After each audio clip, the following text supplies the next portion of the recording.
Hello मेरे प्यारे बच्चों। देखो, हम पिछले वीडियो में 19 क्वेश्चन तक कर चुके थे कंप्लीट। तो आज हम करने वाले हैं 20 क्वेश्चंस। ठीक है, 20 क्वेश्चंस अब हम करने वाले हैं इसमें। तो चलो शुरू करते हैं वीडियो को। चलो भाई, तो दोस्तों देखो, क्वेश्चन नंबर 20 देखो भाई। क्वेश्चन नंबर 20 क्या बोल रहा है कि दिए गए परिपथ में ज्ञात कीजिए एमीटर एमीटर ए का पाठ्यांक। देखो, ये जो एमीटर लगा हुआ है इसका पाठ्यांक निकालना है। सेकंड क्वेश्चन पूछा गया है वोल्टमीटर वी का पाठ्यांक, जो वी लगा हुआ है इसका पाठ्यांक निकालना है। और थर्ड पूछा हुआ है शक्ति गुणांक। एक बात और बच्चों, जो हमारी वीडियो को पहली बार देख रहा है ना, उनके लिए मैं बता दूं कि ये जो शीट की सीरीज चली हुई है और ये इतनी इंपॉर्टेंट शीट है, अगर आप इन्हीं शीट को लगा लेते हो तो आपको कुछ और करने की बिल्कुल भी आवश्यकता नहीं है भाई। ठीक है, हमने जो है शीट नंबर 11 है ये, और 10 शीट में ऑलरेडी अपलोड कर चुका हूँ। बस आप इन्हीं शीट को लगा लीजिए, आपके न्यूमेरिकल में बिल्कुल 100% नंबर आने ही आने हैं। बस इन्हीं शीट को आप 2-3 बार लगा लीजिए। ठीक है भी, तो बहुत ही मोस्ट इंपोर्टेंट सीरीज चली हुई है। चलो जी, अब देखो मैं सीधे इसके आपको आंसर पर लेकर के चलता हूँ। देखो भाई, क्वेश्चन नंबर 20 का देखो, मैंने डायग्राम जो है आपका डायग्राम दिया हुआ था बुक के अंदर। ठीक है, ये देखो समीकरण दी हुई है, इक्वेशन दी हुई है। ठीक है, इस इक्वेशन को हम लिखेंगे। देखो ये इक्वेशन दी हुई है, बताओ जो जो दिया हुआ है आराम पूर्वक लिख लेंगे। बताओ सी का मान दिया हुआ है, सी का मान हमने लिख लिया। चूंकि माइक्रो फैरड के अंदर दिया हुआ है ना, तो इसको फैरड के अंदर बदल लेंगे। मतलब 10⁻⁻⁶। एल का मान दिया हुआ है 0.1 हेनरी, एल का मान हमने लिख लिया। आर का मान दिया हुआ है 20 ओम, आर का मान हमने लिख लिया। ठीक है जी, अब देखो चूंकि ध्यान दो, यहाँ पे इक्वेशन दी हुई है ना, तो बताओ इसकी तुलना किससे कर देंगे? मूल समीकरण से कर देंगे। v equal to V naught, बताओ साइन ओमेगा टी। अब बताओ वी नोट के स्थान पे क्या है? 200√2 है, तो 200√2 वी नोट का मान हो गया। मतलब कि वी नोट क्या है? शिखर मान है। मैंने बताया था कि वी नोट जो होता है हमारा क्या होता है, नोट लग जाता है तो शिखर मान बन जाता है ना, अधिकतम मान। साइन के स्थान पर साइन है, टी के स्थान पर टी है, ओमेगा के स्थान पर क्या है? 400। तो ओमेगा के स्थान पर क्या आ जाएगा? 400 रेडियन पर सेकंड इसका मात्रक होता है। ठीक है जी। पूछा हमसे क्या था कि एमीटर ए का पाठ्यांक। अब एमीटर ए का मतलब होता है उसने हमसे आई का मान पूछा हुआ है। किसका मान पूछा हुआ है? आई का। और वोल्टमीटर वी का पाठ्यांक मतलब कि वी का मान यहाँ से पूछा हुआ है। और शक्ति गुणांक मतलब कि किसका मान पूछा हुआ है? कोस फाई का मान पूछा हुआ है। देखो आई, वी और कोस फाई क्वेश्चन मार्क। ठीक है, बताओ जी, बताओ आई हम किस प्रकार से निकाल सकते हैं? बताओ। बताओ भाई। देखो मैं बता देता हूँ आपको। सबसे पहले मुझे ज्ञात करना पड़ेगा एक्सएल। अब एक्सएल क्या है भैया? प्रेरण प्रतिघात है। क्यों निकालने एक्सएल? क्योंकि हमें इसकी आवश्यकता पड़ेगी। समझ लो, प्रतिबाधा निकालने। देखो हम क्या करेंगे, आई निकालने के लिए मैं आपको दिखा देता हूँ थोड़ा सा। देखो मुझे आई का ये फॉर्मूला है, आई इक्वल टू, चूंकि देखो एक बात यहाँ पे ध्यान से सुनो।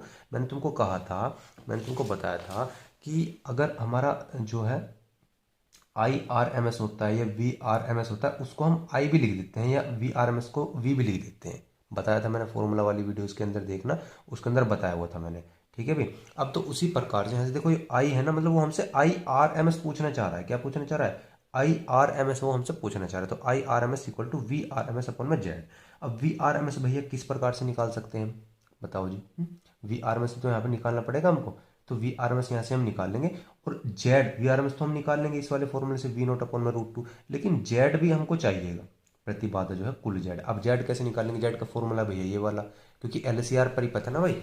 एल है, सी है और आर है, तो LCR परिपथ हो गया। तो LCR परिपथ में जेड की जो प्रतिबाधा का मान होता है वो ये होता है R² प्लस में XL माइनस का XC। तो मुझे XC भी निकालना पड़ेगा और XL भी निकालना पड़ेगा, इसलिए निकाल रहे हैं हम XL और XC। ठीक है जी, पता चल गया। तो XL हमने निकाला, तो XL equal to omega L. Omega की वैल्यू कितनी है? 400 रख दो, इंटू में एल का मान है 0.1। सोल्व करोगे तो 40 ओम आ जाएगा। इसी प्रकार से धारिती प्रतिघात निकाल लो। XC इक्वल टू होता है 1/ओमेगा C। ओमेगा मान कितना है? 400।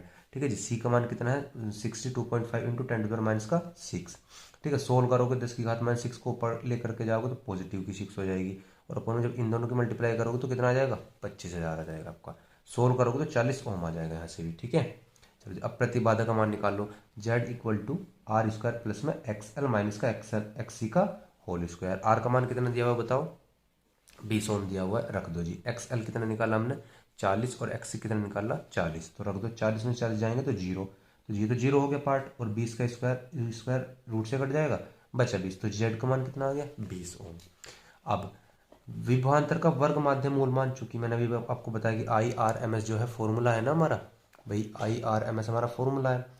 आई R M S equal to V R M S upon में जेड। तो वी आर एम एस निकालने के लिए क्या है फॉर्मूला हमारा, V R M S equal to V naught upon में √2। वी नोट का मान हमें पता है कितना भैया, 200√2 है, रख दो जी, √2 से √2 कट गया, 200 आ गया यहाँ से, ठीक है। तो वी आर एम एस हमारा यहाँ से निकल गया। और formula I R M S equal to V R M S upon में Z. V R M S अभी हमने निकाला है 200, और जेड का मान यही निकाला था हमने 20, तो 20 आगे कटिंग करोगे तो 10 एम्पीयर यहाँ से आपका आ जाएगा, ठीक है। एमीटर ए का पाठ्यांक निकल गया, मतलब आई का मान निकल गया यहाँ से। अब निकालना है वोल्ट मीटर वी का पाठ्यांक। बताओ जी, वोल्ट मीटर का पाठ्यांक बहुत आसान है निकालना, चूंकि एलसीआर परिपथ में वोल्ट मीटर का पाठ्यांक का फॉर्मूला होता है V equal to V L minus का वी सी। और वी एल मतलब कि वी एल का मान क्या होता है, आई एक्सएल, और वी सी का मान क्या होता है, आई एक्स सी। मतलब कि पढ़ा है ना तुमने भाई, वी इक्वल टू क्या होता है, आई आर होता है ना यहाँ पर। तो आई के स्थान पर तो ये है प्रतिघात, और आई है ही एम्पियर, और वी के स्थान पर यहाँ पे मतलब एल परिपथ के लिए है ना, तो यहाँ पे एल और ये एल, ठीक है जी। और ये सी परिपथ के लिए हो जाएगा, तो यहाँ पर रखेंगे एक्स सी। ऑल क्लियर है भाई, फॉर्मूला यही है V equal to I R वाला। आई कॉमन ले लेंगे तो एक्सएल माइनस का एक्स सी हो जाएगा, 40 में 40 घटाओगे तो 0 हो जाएगा, कितना ही हो आई का मान, ठीक है जी। लेकिन वोल्ट मीटर का पाठ्यांक कितना आ जाएगा, 0। अब शक्ति गुणांक जब आप यहाँ से फाइंड आउट करोगे तो cos phi equal to R upon Z होता है। आर का मान कितना है 20, जेड का मान कितना है 20, कटिंग करोगे तो 1 आ जाएगा, यही इसका आपका आंसर होगा भाई, ठीक है जी। ठीक है, आपको क्वेश्चन तभी समझ में आएंगे तब जब आप एक बार फॉर्मूला की वीडियो देख लोगे। अगर आप बिना फॉर्मूला की वीडियो देखे हुए यहाँ पर आ गए हो तो भाई बिल्कुल भी समझ में नहीं आएंगे। पहले जाइए और फॉर्मूला की वीडियो देख करके आइए, ठीक है, इसी शीट नंबर 11 की।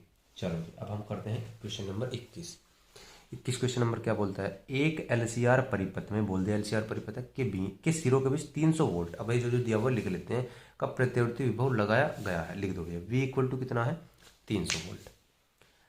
परिपथ में प्रेरण प्रतिघात मतलब कि x इक्वल टू 50 ओम है। अब यहाँ पे x प्रेरण प्रतिघात है, मतलब कि प्रेरण का मतलब L, एक्स एल का मान दिया हुआ है 50 ओम। धारित प्रतिघात मतलब कि C, मतलब कि एक्स सी का मान दिया हुआ 50 ओम। लिख लो, देखो एक्सएल 50, एक्स सी 50 तथा ओम ये प्रतिरोध मतलब कि R इक्वल टू दिया हुआ 10 ओम। परिपथ की प्रतिबाधा मतलब कि Z का मान, एलसीआर परिपथ के सिरों के बीच विभवांतर मतलब कि V का मान, और एलसी के सिरों के बीच विभवांतर कितना होगा। देखो सुनो, ध्यान से सुनो, इसने कहा है कि एक तो वी जेड का प्रतिबाधा का मान निकालना है, एक वी एल का मान निकालना है, एक वी सी का मान निकालना है, एक वी आर का मान निकालना है। समझ पा रहे हो, नहीं समझ पा रहे हो, क्योंकि एल सी आर के सिरों के बीच विभवांतर निकालना है, और फिर क्या निकालना है, मतलब एल मतलब वी एल वी सी और वी आर, यहाँ पे तीनों मान फाइंड आउट करने हैं। और एल सी के सिरों के बीच विभवांतर मतलब कि एल व दिखाई दे रहा है आपको यहाँ से, एल व सी के बीच विभवांतर हमको फाइंड आउट यहाँ से करना है, ठीक है जी। चलो जी, सबसे पहले मैं प्रतिबाधा निकाल लेता हूँ। जेड इक्वल टू क्या फॉर्मूला होता है, आर स्क्वायर प्लस में एक्स एल माइनस का एक्स, दोनों के दोनों मान दिए, 50 माइनस 50 0 आ जाएगा, तो कोई दिक्कत नहीं है। और आर की वैल्यू वैसे दी हुई है हमारी 10 दी हुई है ना, तो 10 उठा करके इसमें रखो तो स्क्वायर से कट जाएगा, तो आर का मान 10 रखोगे तो जेड का मान 10 ओम आ जाएगा, ठीक है भाई। अब धारा का फॉर्मूला क्या है, I equal to V upon में Z. I equal to V upon में जेड, अभी देखो पीछे भी हमने लगाया है, देखो अभी 20 क्वेश्चन में लगाया ना। तो आई इक्वल टू वी अपॉन में जेड, वी का मान कितना है, देखो वी मतलब वी ये वी आर एम एस ही है, कंफ्यूजन हो ना, देखो पीछे भी हमने ये फॉर्मूला लगाया है, ठीक है ना। I equal to V R M S upon में जेड, मतलब वी आर एम एस को हम वी भी लिख देते हैं तो प्रॉब्लम नहीं है, ठीक है जी। दिखाई नहीं दिया क्या, देखो एक बार, I R M S equal to V R M S upon में जेड, वही फॉर्मूला है, बस वी आर एम एस के स्थान पर हम वी भी लिख देते हैं। भाई फॉर्मूला एक बार देख लो जा करके, वहाँ सारी चीज़ें एक्सप्लेन की है मैंने, अच्छे से एक्सप्लेन किए, तभी जा करके आपको अच्छे से क्लियर हो पाएगा। चलो जी, आई का मान रखो, I equal to V upon Z, V का मान 300 दिया हुआ था, और जेड का मान अभी निकाला 10, तो 30 एम्पीयर आ जाएगा आई का मान। अब एल के सिरों के पर विभवांतर निकालो, तो वी एल इक्वल टू क्या होता है, आई एक्सएल होता है भैया, आई एक्सएल होता है ना फॉर्मूला है, इस वाले फॉर्मूले से V equal to I R है। तो आर मतलब कि प्रतिघात प्रेरण वाला, तो एक्सएल, और वी मतलब प्रेरण की बात कर रहे हैं, प्रेरण विभवांतर तो वी एल। अब एक्सएल 50 है, आई 30 है, तो कितना आ जाएगा 1500 वोल्ट आ जाएगा। ठीक उसी प्रकार से सी के सिरों पर विभवांतर निकाल लो, तो कितना आ जाएगा भैया, V C equal to I X C, और आई का मान 30, सी का मान कितना, एक्स सी का मान कितना हो जाएगा 50, मल्टीप्लाई करोगे 1500 वोल्ट आ जाएगा। ठीक उसी प्रकार से आर सिरे ऊपर विभवांतर निकालो, तो सिंपल है, V R equal to I R होता ही है हमारा फॉर्मूला। तो आई का मान 30, आर का मान 10, तो 300 वोल्ट आ जाएगा, सिंपल, ठीक है जी। चलो जी, और एल व सी के बीच विभवांतर बताओ क्या होता है, एल और सी के बीच विभवांतर होता है जी V equal to V L minus का वी सी, ठीक है जी। वी एल का मान कितना निकला है हमारा 1500, और वी सी का मान कितना निकला है 1500, तो वी इक्वल टू कितना हो जाएगा 0, ठीक है, समझ में आ गया। किसका क्वेश्चन ये था। चलो जी 22 क्वेश्चन पर आ जाओ। नीचे प्रदर्शित श्रेणी LCR परिपथ में देखो, ये मेरा L है, मेरा C है, ये मेरा R है। धारा तथा वोल्टेज के बीच कलांतर निकालना है। धारा और वोल्टेज के बीच कलांतर मतलब कि फाई का मान पूछ लिया भैया। ठीक है, देखो फाई का मान पूछा हुआ है। ठीक है, यदि एक अतिरिक्त संधारित्र C के साथ समांतर जोड़े जाने पर शक्ति गुणांक का मान 1 हो जाए, तब C की धारिता का मान ज्ञात कीजिए। मतलब कि ये C1 होगा। ठीक है भाई, समझ में आ रही है? अतिरिक्त संधारित्र, अच्छा तो यहाँ पर ना अतिरिक्त संधारित्र C1 है। यहाँ पर ये C1 है। C1 को संधारित्र C के साथ समांतर जोड़े जाने वाले शक्ति गुणांक का मान एकांक 1 हो जाए, तब C1 की धारिता का मान ज्ञात कीजिए। कुल मिलाकर के देखो डायग्राम ये है, मैं समझाता हूँ आपको एक बार। हमारे पास समीकरण दी हुई है, जो मान दिया हुआ है आराम से लिख लेते हैं। देखो L equal to 100 milli henry दिया हुआ है, तो मिली हेनरी का मतलब क्या होता है? 100 इंटू में 10⁻³ हेनरी। ठीक है, C का मान दिया हुआ है 2 माइक्रोफैरड, तो 2 इंटू 10⁻6 फैरड। R का मान दिया हुआ है 400 ओम, तो 400 ओम हो गया। अब यहाँ जब आप तुलना करोगे ना, मूल समीकरण से तुलना करोगे हैं, तो यहाँ पे ओमेगा का मान, ये तो वी नोट के स्थान पे वी नोट, ये साइन के स्थान पे साइन हो जाएगा। ओमेगा के स्थान पे कितना है? 1000 है, तो ओमेगा का मान आ जाएगा 1000 रेडियन पर सेकंड। ठीक है जी, फाई का मान मेरे को निकालनी है और C1 का मान मेरे को निकालना है। ठीक है, सबसे पहले ना क्वेश्चन के अंदर इनमें यही करना है, कुछ नहीं करना। तुमको प्रेरण प्रतिघात, धारित प्रतिघात तो निकाल लिया करो। ठीक है जी, क्योंकि जरूरत पड़ती है आगे चल करके। तो देखो हर क्वेश्चन में हमने यही किया हुआ कॉमनली कि प्रेरण प्रतिघात, धारित प्रतिघात तो बिना कुछ किए निकाल लो। ठीक है, जरूरत पड़ेगी रख लेंगे, ना पड़ेगी तो कोई बात नहीं है। XL equal to omega L, तो ओमेगा का मान है 1000, देख लो ओमेगा का मान 1000 है, और एल का मान कितना हुआ है? 100 मिली है। तो 100 इंटू में 10⁻6 सोल्व करोगे तो 100 आ जाएगा भाई। 10 की घात -3 है, 10 की घात +3 है, कैंसिल आउट हो जाएगी, बची 100। धारित प्रतिघात पा जाओ। एक्स सी इक्वल टू 1 अपॉन में ओमेगा सी। ओमेगा का मान कितना है? 1000। सी का मान कितना है? 2 इंटू 10⁻6। इसको ऊपर ले जाओ तो घात प्लस की हो जाएगी, 10⁻6 अपॉन में 2000 हो गया। ठीक है जी, एक्स सी इक्वल टू कितना हो गया? 500 ओम हो गया। अब प्रतिबाधा निकालो। देखो एक्स सी हमने निकाल लिया, एक्स हमने निकाल लिया। ठीक है बेटा, देखो Z equal to R² plus में XL माइनस का XC का होल स्क्वायर। आर का मान कितना है? 400। XL का मान कितना है? 100। देखो XL का मान ये 100, XC का मान कितना है? 500। 100 में से घटाओगे तो माइनस का 400 आएगा, लेकिन जब इसका आप स्क्वायर करोगे तो पॉजिटिव को ही आ जाएगा। अब देखो ये भी 400 स्क्वायर है, ये भी 400 स्क्वायर है, तो 2 बार लिख सकता हूँ, मतलब 2 इंटू करके लिख सकता हूँ। ठीक है, तो इसको स्क्वायर से तो रूट कट जाएगा, लेकिन 2 ये रूट के अंदर आ जाएगा जब बाहर करोगे इसको। समझ में आ रही है ना? तो जेड का मान आ गया 400√2। अब जब आप कलंतर यहाँ से निकालोगे तो जेड का मान तो निकल गया। अब ये इस आवश्यकता पड़ेगी, इसलिए जेड का मान हमने निकाला है। कलंतर हमारा होता है cos phi equal to R upon में जेड। आर का मान कितना है अभी बताओ? आर का मान देखो यार 400 है, और जी जेड का मान अभी भी निकल रहा है, तो 400 कट गया, 1/√2 आ गया। अब 1/√2 जो होता है वो कोस के पदों में cos 45 की वैल्यू होती है। कोस के पदों में cos 45 की वैल्यू होती है, तो कोस से कोस कैंसिल हो जाएगा। फाई इक्वल टू कितना आ जाएगा आपका? 45 डिग्री आंसर आ जाएगा। तो हो गया आपका कलांतर। ठीक है जी, ये क्या हो गया आपका? कलांतर। और अब मुझे निकालना है C1। ठीक है जी, अब एक अतिरिक्त जोड़ दिया। ठीक है, मतलब C के समांतर क्रम में एक C1 को जोड़ दिया।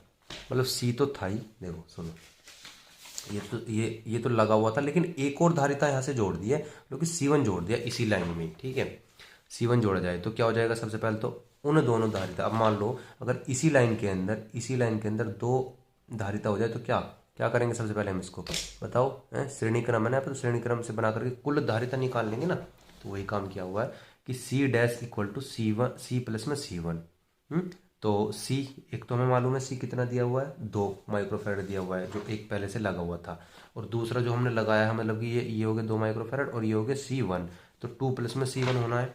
ठीक है, तो 2 प्लस में क्या हो जाना है? C1 हो जाना है। जबकि अब चूंकि सुनो, 1 मिनट रुको, ये श्रेणी में नहीं जुड़ेगा, समांतर में कहा है ना इसने, खुद ही समांतर में बोला है, तो समांतर में जुड़ेगा कुल मिलाकर के इस प्रकार से। इसकी समांतर में जोड़ना है, मतलब कि इस यहाँ ऐसे करके जोड़ दो कोई। ठीक है, इस प्रकार से। तो समांतर में तो श्रेणी वाला लगता है ना फॉर्मूला, तो 2 प्लस में C1। जबकि शक्ति गुणांक कितना है? 1 है, दिया हुआ है। तो cos फाई इक्वल टू कितना दिया हुआ है? 1। cos फाई की वैल्यू कितनी होती है? R अपॉन में जेड इक्वल टू में 1। अब जब इसको सोल्व करोगे तो आर इक्वल टू जेड हो जाएगा। अब ध्यान दो, ये आर इक्वल टू जो जेड होता है ना, मैंने फॉर्मूला में बताया हुआ, जब अनुनाद की स्थिति बनती है ना तो आर का मान जेड के बराबर होता है, प्रतिबाधा का के बराबर होता है आर का मान, ये अनुनाद की स्थिति होती है। और ये होने पर X L equal to X C भी हो जाता है बराबर में ही, मतलब कि एल का प्रतिघात और सी का प्रतिघात दोनों बराबर होते हैं कब, जब अनुनाद की स्थिति बनती है। तो यहाँ पर अनुनाद की स्थिति बन गई है, ठीक है जी, इसलिए कहानी हो रखी है। तो एक्स एल मतलब कि omega L equal to X C मतलब कि 1 में ओमेगा सी डैश। अब सी वो तो रखेंगे ना, जो टोटल आया है कुल निकल करके, वही हमने यहाँ पे रख दिया है, ठीक है भाई। अब बताओ ओमेगा की इसके अंदर मल्टीप्लाई करोगे भाई, क्रॉस मल्टीप्लाई करोगे जब, तो ओमेगा स्क्वायर आ जाएगा, यहाँ पर क्या आ जाएगा भाई, ओमेगा स्क्वायर आ जाएगा। और अपोन में एल को यहाँ ले आओ, एल को यहाँ पे लिया, सी डैश का मान यहाँ से 2 प्लस में सी वन है ना, तो 2 प्लस में सी वन रख दिया, ठीक है जी। इस 2 प्लस सी वन को उठा करके इधर ले आओ और ओमेगा स्क्वायर को यहाँ ले आओ, देखो ये काम कर दिया। ओमेगा की वैल्यू हमें मालूम है पीछे कितनी थी, बताओ कितनी थी, 1000 थी, 1000 हमने यहाँ रख दिया। और एल की वैल्यू कितनी थी बताओ, एल की वैल्यू ली ना 100 इंटू में 10⁻³ रख दो, तो 100 इंटू 10⁻³ रख दिया। तो भैया ये कितना हो जाएगा, ये 6 पावर हो जाएंगी ना, 6 पावर हो जाएंगी, और जी 2 पावर होगी, 8 पावर होगी प्लस की, माइनस की 3 पावर, तो प्लस की 5 पावर बचेंगी, तो और ऊपर जाएगा तो 10 की घात माइनस का 5 आ जाएगा ये, ठीक है। अब ये 2 को इधर ले जाओ तो माइनस का हो जाएगा। अब ध्यान दो, मतलब कि अगर, अब देखो सुनो एक चीज़ सुनो, यहाँ पर 2 जो दिया हुआ था ना माइक्रो फेरेड था ये, देखो ये माइक्रो फेरेड में दिया हुआ था, तो इसको पहले आप फेरेड में बदल लो, फिर में बदल लो, 2 इंटू 10⁻⁶ ये तो रखना पड़ेगा ना यहाँ, तो 2 इंटू 10⁻⁶ इसलिए रखा है यहाँ पर, क्योंकि फेरेड माइक्रो फेरेड में दिया हुआ था, तो अब ये फेरेड में चेंज हो गया, ठीक है। अब हम क्या करेंगे भाई, यहाँ पे एक काम करो, यहाँ पे भी 10 की घात -6 बना लो, तो मैं क्या करता हूँ 10 की गुना कर देता हूँ इसके अंदर, और इसे 10 की घात -6, मतलब कि जब इसको सोल्व करो 10 की घात -5 ही तो आएगा, आएगा नहीं आएगा, तो अब यहाँ पे 10 की घात -6 क्या लो, 10 में से 2 घटा दो तो 8 आ जाएगा, और 10 की घात -6 ऐसे का ऐसे आ जाएगा, तो C1 की वैल्यू कितनी आ जाएगी, 8 माइक्रो फेरेड आ जाएगी, ठीक है भाई, समझ में आ गया। हल्का सवाल था। नेक्स्ट सवाल को देखते हैं भैया, 23 क्वेश्चन देखो। 100 वोल्ट 50 हर्ट्ज वाले, अब देखो 100 वोल्ट मतलब किसका मान दे दिया, VRMS अधिकतम क्या है, VRMS equal to 1000 volt, 50 hertz वाले प्रतिवर्ती F का मान दे दिया 50 हर्ट्ज, स्रोत से 10 ओम का प्रतिरोधक, 10 ओम का प्रतिरोधक मतलब कि R की वैल्यू दे दी, 1/10 पाई हेनरी का प्रेरक श्रेणी क्रम में जुड़े हैं, और L का मान दे दिया, एल आर परिपथ, और परिपथ में औसत शक्ति 6 निकालनी है। औसत शक्ति 6 का मतलब होता है P का मान मुझे यहाँ से निकालना है। बहुत आसान है, 3-4 वैल्यू यहाँ पर आपकी दी हुई है, आपको क्या करना है बताओ। आपको क्या करना है कि वो पर मैं एक फॉर्मूला मैंने आपको लिखवाया था फॉर्मूला शीट के अंदर, मतलब जो समझाएं वीडियो के अंदर, तो परिपथ में औसत शक्ति कितनी होती है, P equal to VRMS IRMS into में cos फाई होता है, देख लो जाकर के लिखवाया हुआ है। VRMS की वैल्यू मेरे पास है, लेकिन IRMS की वैल्यू नहीं है, लेकिन IRMS को मैं लिख सकता हूँ VRMS अपॉन में जेड लिख सकता हूँ, इंटू में cos फाई को मैं लिख सकता हूँ R अपॉन में जेड लिख सकता हूँ भाई। तो भैया ये इसका तो स्क्वायर हो जाएगा, देखो ये स्क्वायर हो गया, R का R लिख दिया, और जेड का नीचे भी स्क्वायर हो जाएगा, तो स्क्वायर हो गया। फटाफट सारी वैल्यू हमारे पास है, जेड की नहीं है तो जेड निकाल लो, जेड की वैल्यू निकाल लो, बताओ एल आर परिपथ है, एल आर परिपथ 2 ही जुड़े हुए हैं ना, तो एल आर परिपथ में निकाल लो जेड का मान, तो क्या होता है जेड स्क्वायर बराबर आर स्क्वायर प्लस में एल एक्स एल स्क्वायर होता है, ठीक है जी। एक्स का मान रखोगे तो ओमेगा एल आ जाएगा का होल स्क्वायर, ठीक है भाई। जेड स्क्वायर का मान, क्योंकि मुझे तो जेड स्क्वायर की मान चाहिए ना, जेड स्क्वायर का मान चाहिए, तो रख दो जी, इस जेड स्क्वायर के स्थान पर ये वैल्यू रख दो, देखो ये मैंने पुट कर दिया, ठीक है। अब बताओ जो जो वैल्यू हमारे पास है लिख लो। ओमेगा की वैल्यू क्या होती है भैया, ओमेगा की वैल्यू भी नहीं दी गई, लेकिन हर्ट्ज मतलब एफ की वैल्यू दी गई, जब एफ की वैल्यू तो ओमेगा की वैल्यू हम आसानी से निकाल सकते हैं भैया, निकल जाएगी निकल जाएगी। तो भैया आपका omega equal to 2 pi F का मान है 50, और पाई की वैल्यू 3.14 होती है, जब आप इसको सोल्व करोगे तो 314 आ जाएगा ओमेगा का मान। उठा करके रख दो, ये रहा देखो VRMS दिया हुआ था 100, ये रहा VRMS 100 रख दिया 100, आर का मान 10 था, आर का मान 10 हो गया, आर का मान 10 रख दिया, ओमेगा का मान 314, और एल का मान कितना है 1/10 पाई, 1/10 पाई रख दिया का होल स्क्वायर। अब इसको बस सोल्व करना और कुछ नहीं करना, 100 का होल स्क्वायर मतलब कि 100 ये हो गया, ठीक है। 4 जीरो हो जाएंगे ना, 2 और 4 तो 4 जीरो आएंगे, 1 2 3 4, तो 4 जीरो आ जाएंगी आपकी। अच्छा अच्छा अच्छा, 1 जीरो ये भी थी, सही है सही है, 1 जीरो ये भी थी, तो 5 जीरो हो गई। तो 10 का स्क्वायर करोगे तो 100, ठीक है जी, और जब आप इसको देखो पाई की वैल्यू रख दो तो 3.14 हो जाएगा, पॉइंट हटाओगे तो ऊपर 100 लग जाएगा। अब 314 काट दिया, 1 0 से 1 0 काट दिया, 10 का स्क्वायर हो गया, 10 का स्क्वायर करोगे तो 100 आ जाएगा, आ गया। 100 + 100 200 हो गया, 2 0 से 2 0 काट दो, अब 1000/2 मतलब कि 500 वाट आ जाएगा तुम्हारा आंसर। ठीक है, इस प्रकार से भी क्वेश्चन आपका पूरा हो जाता है। क्वेश्चन नंबर 24 पर आ जाओ। ठीक है जी, 24 क्या बोलता है भाई, 24 क्या बोलता है आपका क्वेश्चन, बताओ बताओ जी। 24 क्वेश्चन क्या बोल रहा है आपका। 24 कहता है जी, एक 750 हर्ट्ज 30 वोल्ट स्रोत श्रेणी क्रम में। अब देखो एफ का मान दिया हुआ, जो दिया हुआ पहले लिख लो, एफ का मान दिया हुआ 750 हर्ट्ज 30 वोल्ट, मतलब कि वी का मान दिया हुआ है 30 वोल्ट, श्रेणी क्रम में 100 ओम प्रतिरोध, आर का मान दे दिए 0.1803 हेनरी, मतलब कि एल का मान दे दिया, तथा 100 माइक्रोफैरड धारिता, मतलब कि सी का मान दे दिया 100 माइक्रोफैरड, मतलब 100 × 10⁻⁶। ठीक है, से संबंधित है कितने समय में, अब टाइम पूछ लिया, कितने समय में प्रतिरोध का ताप 20 डिग्री सेंटीग्रेड बढ़ जाएगा, मतलब कि डेल्टा थीटा का मान पूछ लिया। ऊष्माधारिता भी दे रखी है इसने, जिसकी ऊष्माधारिता 3 जूल पर सेकंड पर डिग्री सेल्सियस है, 3 जूल पर डिग्री सेल्सियस दिया हुआ है। और उसने कहा है कि कितना बढ़ जाएगा, वृद्धि कितनी हो जाएगी, तो मतलब डेल्टा का मान पूछ रहे, डेल्टा थीटा = 20 डिग्री, कितने समय में, टी क्वेश्चन मार्क। बहुत आसान सवाल है, देखो मैं बताता हूँ आपको, करना कुछ नहीं है। जो जो वैल्यू हमने दे रखी थी, हमने क्या किया, हमने उसको आसानी तरीके से लिख लिया भैया। ठीक है, आ जाइए। सबसे पहले प्रेरण प्रतिघात निकाल लो, फिर धारित प्रतिघात निकाल लेंगे। तो प्रेरण प्रतिघात होगी क्या, प्रतिबाधा निकालनी पड़ेगी ना। XL = ω/L, ओमेगा की वैल्यू 2πfL। अब भैया वैल्यू रख लो, हर सवाल के अंदर ये मैं कई बार बता चुका हूँ, तो वैल्यू रख करके आप इतने ट्रेंड हो गए होगे कि आप कर लोगे इसको। ठीक है, पाई का मान रखोगे 3.14, एफ का मान रखोगे 750 हर्ट्ज दिया हुआ था, और एल का मान भी दिया हुआ है 0.1803 रखोगे तो आप ये 16 आ जाएगा मल्टीप्लाई करके। ठीक है, सोल्व करके। धारित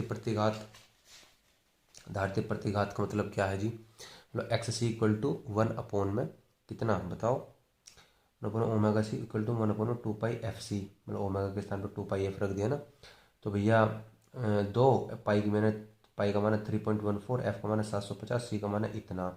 जब आप इसको सोल्व करोगे, पूरे को सोल्व करोगे तो 2.1412314 ओम आ जाएगा, क्योंकि इनका मात्रक भी XC और XL का मात्रक भी जो होता है ओम ही होता है, क्योंकि ये प्रतिघात है, ये धारित प्रतिघात, ये प्रेरण प्रतिघात। ठीक है जी, चलो जी, हमने निकाल ली जी, XL का मान निकाल लिया और XC का मान निकाल लिया। अब हम किसका मान निकाल लेंगे, प्रतिबाधा निकाल लेंगे, किसका मान, Z का मान निकाल लेंगे। ठीक है जी, हम यहाँ से Z का मान निकाल लेंगे। बताओ Z का मान क्या है, प्रतिबाधा Z = 100 का होल स्क्वायर प्लस में, अब जो जो मान था देखो लिख लो भैया, यहाँ मान क्या होता है, ये R का मान रखना होता है, ये XC माइनस का XL, अब बार बार यही आ रहा है तो हमने डायरेक्ट यहाँ पर वैल्यू रखी है। ये देखो R का मान 100 है, XL का मान ये निकाल रहा है, और XC का मान भैया ये रहा, उठा करके हमने रख दिया इसमें। ठीक है, अब इसमें से जब ये घटाओगे तो 847 आ जाएगा 0.09 का होल स्क्वायर। जब आप इसका होल स्क्वायर करोगे तो 717561.46 आ जाएगा। ठीक है, जब आप इनको जोड़ोगे तो इतना आ जाएगा 727561.4681। ठीक है, थोड़ा कैलकुलेटिव है लेकिन हो जाएगा, आसान है। जब आप इसका रूट करोगे तो 852.97 के लगभग में आ जाएगा ओम। Z = ये आ गया, ये तो निकल गया मेरा ओम। ठीक है जी, ये निकल गया प्रतिबाधा। अब प्रतिबाधा इसलिए निकाली क्योंकि मुझे क्या निकालनी है, धारा निकालनी है। परिपथ में धारा IRMS = VRMS/Z होता है। VRMS कितना है मेरा, 30 दिया हुआ है। VRMS कितना है, 30 है भैया। कहाँ है VRMS बताओ, ये रहा, ये रहा। मतलब मैंने बताया ना, VRMS बोल सकते हैं, V भी बोल सकते हैं, बात एक ही है। 30 रख दिया, Z का मान अभी भी निकाला है, देखो ये रहा। सोल्व करोगे तो 0.0351 एम्पियर या 35 × 10⁻³ एम्पियर आ जाएगा आपको, क्योंकि पॉइंट आगे खिसका लो ना आप, तो 10⁻³ यहाँ से आपका आ जाएगा भैया। अब शक्ति क्षय केवल प्रतिरोध में होता है, केवल और केवल प्रतिरोध में शक्ति क्षय हो रहा है, अतः परिपथ में शक्ति क्षय P आया था ये भी पिछली बार, I²R, ये फॉर्मूला होता है ना हमारा, तो वही रखा है। तो IRMS का स्क्वायर इंटू में R, IRMS कितना निकला है हमारा, ये 35 × 10⁻³ रख दिया का होल स्क्वायर। R का मान कितना है, 100 है। 35 का स्क्वायर करोगे तो 1225 इंटू 10⁻³ है और 2 है, मतलब 3 दूनी 6 हो जाएगा, ये लिख दिया। अब ये 2 पावर कम कर दो क्योंकि पॉजिटिव की है, ये माइनस की है, तो -4 हो जाएगा, इतना वाट हो गया। ठीक है जी, अब प्रतिरोध का ताप 20 डिग्री सेंटीग्रेड बढ़ाने के लिए ऊष्मा कितनी होगी भैया, ऊष्मा धारिता इंटू में ताप, जितनी ऊष्मा धारिता है और इंटू में ताप कितना। तो भैया 3 ऊष्मा धारिता उसमें दे रखी थी, ठीक है, देखो 3 जूल डिग्री सेंटीग्रेड दिया हुआ था ना ये, और ताप 20 बढ़ाना है 20 डिग्री, तो भैया कितना 60 जूल। अब टाइम निकालना है भैया, तुमने कुल ऊष्मा निकाल ली और शक्ति निकाल ली तुमने यहाँ से, तो टाइम निकालना है। टाइम का फॉर्मूला क्या होता है, P equal to W upon में टी होता है टी होता है, मतलब कि अब यहाँ से अगर टी की वैल्यू निकाल लोगे, आप टी की वैल्यू निकाल लोगे तो पी इसके नीचे आ जाएगा और टी इधर चला जाएगा, मतलब डब्ल्यू अपॉन में पी हो जाएगा। तो भैया डब्ल्यू का मान कितना है बताओ आप, डब्ल्यू का मान कितना निकला है, मतलब ऊष्मा 60 जूल निकला है, ठीक है जी। और जी अपॉन पी की वैल्यू कितनी आई है, 1225 इंटू 10⁻⁴ पी की वैल्यू देखो ये रही, इसलिए निकालना पड़ा था हमको। और जब आप इसको सोल्व करोगे तो टी इक्वल टू 489.79 सेकेंड आपका यहाँ से आंसर आ जाएगा। इस तरीके से हमारा 24 क्वेश्चन भी कंप्लीट हो जाता है दोस्तों। 25 क्वेश्चन पर आ जाओ आप, ठीक है जी। 25 क्वेश्चंस क्या बोलता है देखो, 1.94 हेनरी मतलब कि एल का मान है, 10 माइक्रोफैरड मतलब कि एफ का मान दिया हुआ है, जो है लिख लो भाई फटाफट से। देखो एल का मान है, सी का मान है, 25 ओम प्रतिरोधक मतलब कि आर का मान है, प्रतिवर्ती स्रोत एक समय इक्वेशन दी हुई है, मतलब कि ये वी नोट की वैल्यू हो गई, ये ओमेगा की वैल्यू हो गई। बताओ ये वी नोट की वैल्यू हो जाएगी और ये मेरी ओमेगा की वैल्यू हो जाएगी। कितने क्वेश्चन में बता दिया आपको। परिपथ की प्रतिबाधा मतलब कि जेड की वैल्यू पूछी है, और वर्ग माध्यम मूल धारा मतलब कि IRMS पूछा है, वर्ग माध्यम मूल है ना। और ऊष्मा क्षय की दर, एक मिनट आपको दिखाई नहीं दिया ना तो मैं दोबारा बताता हूँ। परिपथ की प्रतिबाधा पूछी है जेड, वर्ग माध्यम मूल धारा पूछी है मतलब कि IRMS, और ऊष्मा क्षय की दर पूछी है मतलब कि ऊष्मा क्षय की दर इक्वल टू क्वेश्चन मार्क। बताओ जी, अब मुझे IRMS मेरे को निकालना है। मुझे एक बात बताओ, मुझे आप एक बात बताओ, IRMS मुझे निकालना है तो फॉर्मूला तो मेरा यही है, IRMS equal to VRMS upon में जेड। पिछले क्वेश्चन में लगाया तो VRMS मुझे निकालना पड़ेगा, ठीक है जी। VRMS मुझे यहाँ से फाइंड आउट करना पड़ेगा। चलो तो VRMS तो निकल जाएगा, लेकिन जेड भी तो निकालना पड़ेगा। जेड के लिए XC भी चाहिए, XL भी चाहिए, तो XL और XC हम आसानी से निकाल लेते हैं। मैंने कहा है कि सबसे पहले आप यही निकाल लिया करो, ठीक है। अगर प्रतिबाधा की बात हो तो प्रेरण प्रतिघात XL equal to omega L मतलब कि 100 इंटू में एल का मान कितना 1.94, सब कुछ दिया हुआ है, वैल्यू रखो। जब सोल्व करोगे तो 194 ओम यहाँ से आपका आ जाएगा, ठीक है। अब धारितीय प्रतिघात XC इक्वल टू 1 अपॉन में ओमेगा एल इक्वल टू में 1 अपॉन में 100 इंटू में 10 इंटू 10⁻⁶, मतलब जो जो वैल्यू दे रखी है सब रख दिया मैंने। एल का मान ये है और ओमेगा का मान ये है, सब दिया हुआ है भाई, ठीक है। अब प्रतिबाधा का मान होता है Z equal to R square plus में XL माइनस का XC का होल स्क्वायर। आर का मान कितना भैया, आर का मान बताओ, ये रहा 25 ओम, मतलब कि 25 ओम रख दिया। XL कितना निकला 194, XC कितना निकला 1000। आप इसको इसमें से माइनस करोगे, इसका मतलब होता है जो वैल्यू बड़ी होती है ना, जो वैल्यू बड़ी होती है उसमें से माइनस कर देते हैं, लेकिन माइनस नहीं आता है हमारा। तो 1000 में से ये घटाओगे तो 806 का होल स्क्वायर हो जाएगा। जब इसका होल स्क्वायर करोगे तो 649636 आ जाएगा। ऐड कर लो, दोनों को ऐड करके रूट करोगे तो 806.38 ओम आ जाएगा। देखो दोस्तों ज़रूरी नहीं है तो कैलकुलेशन से, कैलकुलेटर से किया हुआ है, लेकिन आप जब एग्जाम में करोगे तो आप अप्रोक्सीमेटली भी लगा सकते हो, लगभग जितना आपका आ जाए उतना आप आंसर कर देना, वो सही होगा, गलत नहीं होगा, ठीक है। परिपथ में धारा बताओ, धारा की वैल्यू होती है IRMS equal to VRMS upon में जेड इक्वल टू, अब हम जानते हैं देखो फॉर्मूला क्या होता है, बताओ क्या होता है। VRMS का फॉर्मूला क्या होता है, वी नोट अपॉन में √2 होता है, वी नोट अपॉन में √2 होता है ना। तो वी नोट की वैल्यू हमें पता है ना 282, अभी निकाल ली थी ना, ये तुलना करने के बाद 282 हो गई। √2 का मान होता है 1.41 होता है, जेड का मान हमने निकाला है 806.38, ये रख दीजिए। जब आप इसको सोल्व करोगे तो IRMS की वैल्यू आपकी आ जाएगी 0.247 एम्पियर। अब उसमें क्षय की दर अगर आपको निकालनी है, बिल्कुल सेम फॉर्मूला रख दो, P equal to IRMS square into मार। पिछले भी क्वेश्चन में तो यही रखा था, देखो ये रहा फॉर्मूला उसमें क्षय की दर निकालने के लिए। IRMS हमने निकाल लिया 0.247 का होल स्क्वायर इंटू आर का मान दिया हुआ 25, ये रहा, ठीक है भाई। इसका होल स्क्वायर करोगे तो 0.06140 आ जाएगा इंटू में 25। जब आप इसको सोल्व करोगे तो P इक्वल टू 1.5351 वाट आपका यहाँ से आ जाएगा भाई, ठीक है। देखो दोस्तों ये जो क्वेश्चन है आप इनको हैंड टू हैंड करके ज़रूर देखो, अन्यथा आपके दिमाग में नहीं आएंगे। कॉपी पेंसिल लेकर के बैठो और ये क्वेश्चन हैंड टू हैंड आप करो। चलो भाई अब हम मिलते हैं अगले वीडियो में 26 क्वेश्चन से, ठीक है।